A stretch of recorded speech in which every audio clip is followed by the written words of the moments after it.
to accomplish your life's goals? That's the question we're pondering today on The Art of Lifing with Keka.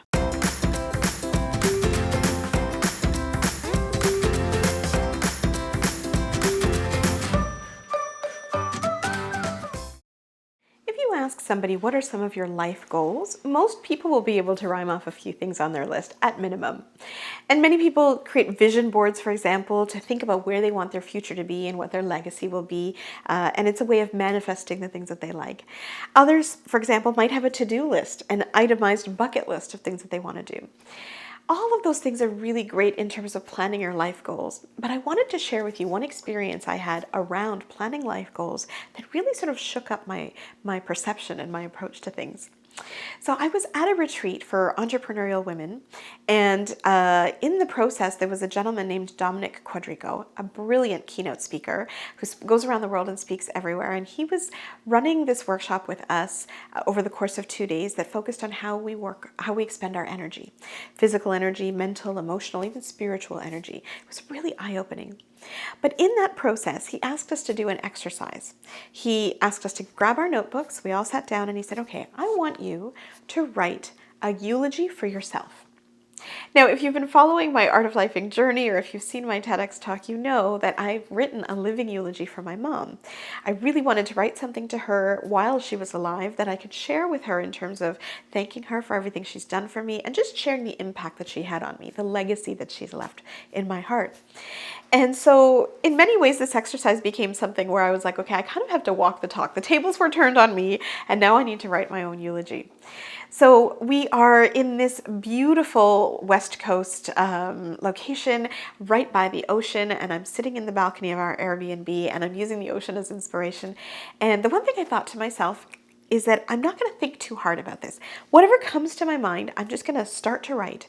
Because what I found is I was getting very judgy. Like, well, I want to accomplish this. Is that too egotistical? Is that too big? And I thought, I'm just going to stop thinking about all of those things and I'm just going to write it out. So I did. And I maybe am a bit more of a grandiose thinker than I imagined, because when I looked at the eulogy in its entirety afterwards, I thought, wow, that's really aiming for a lot.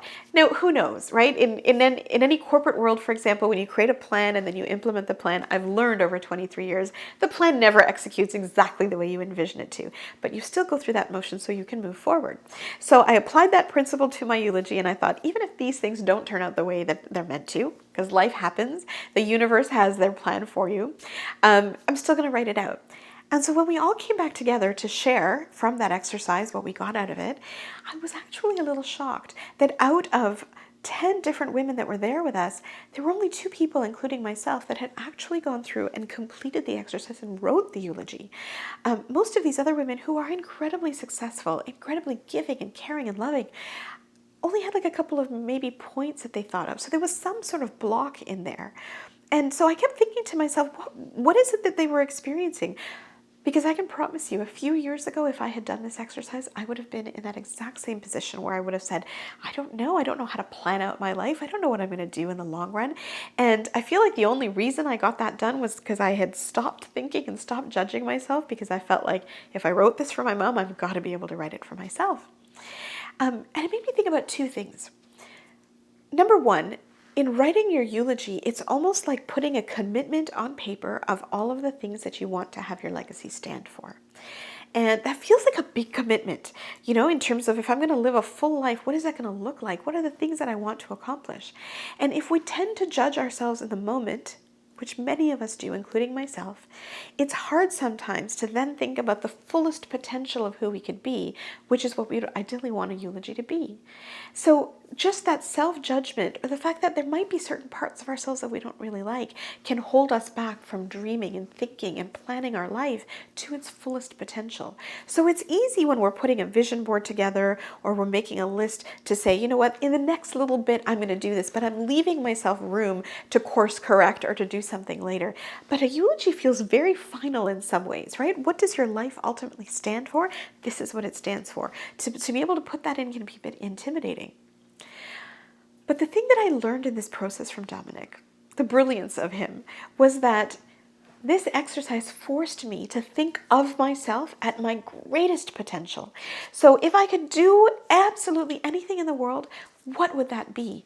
And in thinking about it from a no-holds-bar capacity, I actually put things down that I would have never put on my vision board. I would have actually never dreamed of doing in my day-to-day planning for my life, for my work, or any of that.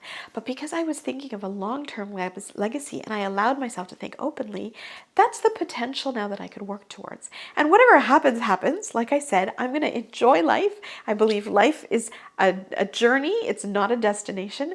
But when you see the summit of a mountain, you can put the steps together to get there. So I'm sharing this with you because I would invite you to take a page from Dominick's expertise and maybe try writing your own eulogy.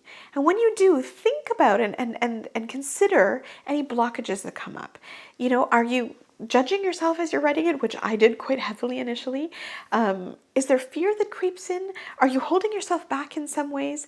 Is there something that makes you feel uncomfortable about where you are in the moment that's going to lead you to where you are? There's a lot of deep questions that can come about in this exercise. When you identify those deep questions, you have the opportunity to then answer them and develop further. And having a eulogy gives you a little bit of that map in terms of where your life could be at its fullest potential. In doing so, I actually cherish that eulogy now. Whether it comes true or not doesn't matter, but to me, it represents the fullest potential of what I can be. So if you take that exercise and do that for yourself, my hope is that you'll have that life map for yourself too, and then you can take all the little steps to make that life happen. Thank you so much for watching this video. If you liked it, please give it a thumbs up and share it with anybody that you care about.